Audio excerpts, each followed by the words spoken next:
Hello everyone, अस्सलामु अलैकुम। कैसी गुजर रही है ज़िंदगी? As we discuss some basics about centerline objects in our last session, so here I would like to share a recap. Now I'm going to move towards to next project, which is definitely an object, but I'm going to teach you a vase, a floral vase. Basically, the reason behind the recap is that I believe basics to advanced and easy to complex method. So for making still life or center line object, this is necessary to draw a center line, and center line could be horizontal, could be vertical, could be diagonal.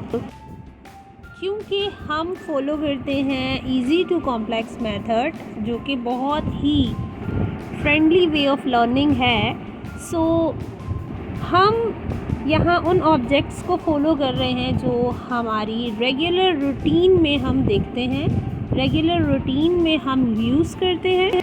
Okay, after sketching the centre line, मैं यहाँ pencil method follow कर रही हूँ। Pencil से measurements लेंगे हम। Both sides equal होनी चाहिए हमारी। बोथ साइड्स को इक्वली ड्रॉ करने के लिए we are going to follow a pencil measurement method. Pencil measurement method को फॉलो करने के बाद हमने अपनी प्रीवियस वीडियो में लर्न किया कि कोई भी ऑब्जेक्ट अगर हम बना रहे हैं, उसका माउथ है, उसका कैप है, वो कभी भी सिंगल लाइन नहीं होता। We always take two horizontal line. As we are going to draw a floral vase, so after making a mouth, I am going to sketch a line for its neck. Pencil measurement की continuation रहेगी, साथ साथ हम एक basic and rough structure भी draw करते रहेंगे। After drawing a neck line, let's moving towards to downward. There is a center line which we can say a center ball, a stomach. Usually जो floral vase हमारे घरों में पाए जाते हैं, और we can imagine उनके माउथ और उनके स्टमक का शेप कभी भी सिमिलर नहीं होता है। A center ball always more bigger than a mouth.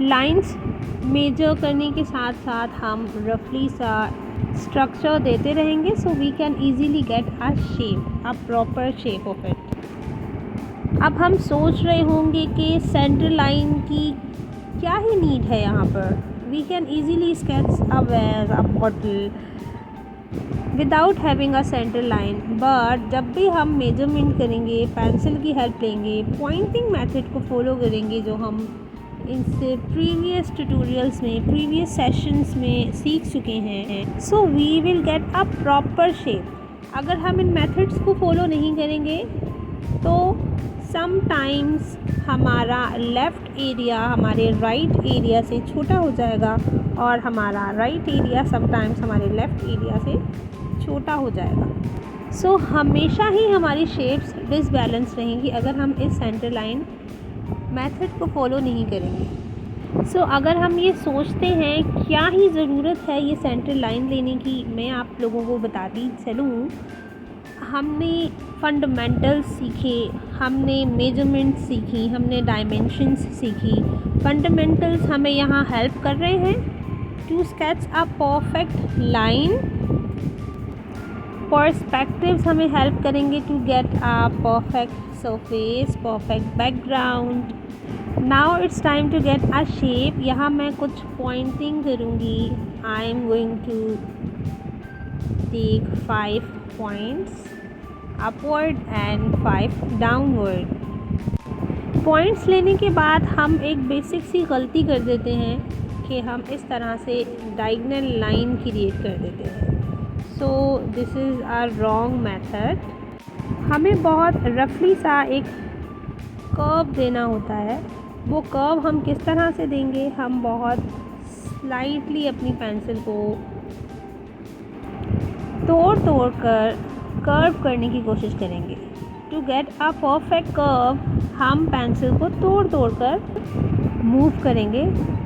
जिस तरह से हम अपवर्ड कर्व्स दे रहे हैं, डाउनवर्ड भी हमें सेम मेथड को फॉलो करते हुए एक अच्छा सा कर्व दे देना है। ओके, सो हमारा mouth is going to be done. अब आ जाते हैं कि हमने 2 लाइंस क्यों ली थी। यहाँ हमने हॉरिजॉन्टल 2 लाइंस ली थी, 2 लाइंस को हमने इक्वली ड्रॉ कर लिया था। अब जो सेकंड लाइन है वहाँ हम पॉइंटिंग करेंगे बट विल गो डाउनवर्ड। जिस तरह हमने कर्व लिया है ऐसे ही सेम कर्व हम अपनी सेकंड लाइन में भी दे देंगे। बट अब यहाँ बात आ जाती है कि एक फ्लोरल वेज बन रहा है, सो हम थोड़ा सा इसको शेप देने के लिए हल्का सा लाइंस से आउट होकर इसे एक राउंड शेप में कन्वर्ट कर देंगे। ओके, तो यहाँ तक हम समझ चुके हैं, हम सीख चुके हैं, हम इसके ऊपर एक डिटेल डिस्कशन कर चुके हैं कि क्यों ये एक सर्कल माउथ शेप नहीं देता है। Let's go ahead. Now I am going to shape our neck then a center ball. Now it's time to use our artistic skills by taking a help of fundamentals. हम अपने हर lecture में discuss करते हैं that fundamentals are so important, so necessary, so helpful in every step. Okay, let's talk about bottom line और bottom area. अब यहाँ हम चाहें तो इसको इधर ही वाइंड अप कर लें। हम डाउनवर्ड जितने पॉइंट्स हमने इसके माउथ एरिया में लिए थे उतने ही पॉइंट्स हम डाउनवर्ड भी लेंगे। और अगर हम इसे और ज़्यादा अच्छी आर्टिस्टिक शेप देना चाहते हैं so we can take 2 horizontal lines. जिस तरह से हमने माउथ एरिया में वर्क किया है ऐसे ही हम इसके बॉटम में भी वर्क करेंगे। But there is a difference between mouth and bottom, क्योंकि ये एक मिट्टी का बर्तन है, ये एक सी थ्रू ऑब्जेक्ट नहीं है, ये एक ग्लास ऑब्जेक्ट नहीं है, ये एक ट्रांसपेरेंट ऑब्जेक्ट नहीं है। तो जिस तरह से हमने इसका माउथ कंप्लीटली दिखाया है हम इसका बॉटम कंप्लीटली नहीं दिखाएंगे। We just show the outside of it. अब क्योंकि हम सीख चुके हैं कि किस तरह से एक 3D ऑब्जेक्ट बनाया जा सकता है, तो क्यों ना एक डिफ़िकल्ट ऑब्जेक्ट बना लिया जाए, थोड़ा सा क्रिटिकल ऑब्जेक्ट बना लिया जाए जिसमें थोड़ी सी और लेयर्स दे दी जाएं। सेम मेथड को फॉलो करते हुए मैंने इसका माउथ ड्रॉ कर लिया है, then a neck you can say. इसके बाद हम चाहते हैं कि क्यों ना कुछ कर्व्स इसके नेक एरिया में दे दिए जाएं, इसके सेंटर एरिया में दे दिए जाएं। तो सेम मेथड को फॉलो करते हुए, सेम मेजरमेंट्स को फॉलो करते हुए यहाँ मैंने कुछ लाइंस ड्रॉ कर ली हैं जो बिल्कुल इक्वली मैंने बोथ साइड से मेजरमेंट लेते हुए लेंथ को ड्रॉ कर लिया है। ओके, मैं साथ साथ इसका बेसिक स्ट्रक्चर भी बनाती जा रही हूँ so we can easily get a shape. हमें बहुत ज़्यादा मेहनत नहीं करनी पड़ेगी, वही सेम पॉइंटिंग मेथड हम फॉलो करेंगे। हम किसी भी 3D स्टिल लाइफ ऑब्जेक्ट को बनाने के लिए 2 काइंड ऑफ मेथड्स को फॉलो करते हैं।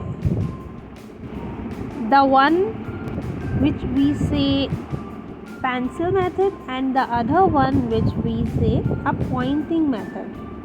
Pointing method and pencil method को follow करते हुए यहाँ हम curves दे रहे हैं।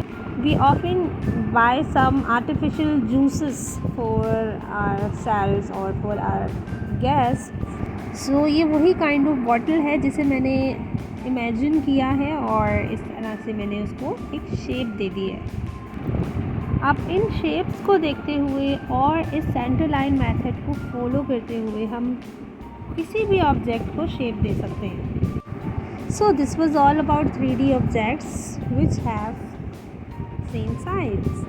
I hope you found this video helpful and your many confusions got cleared after watching this tutorial.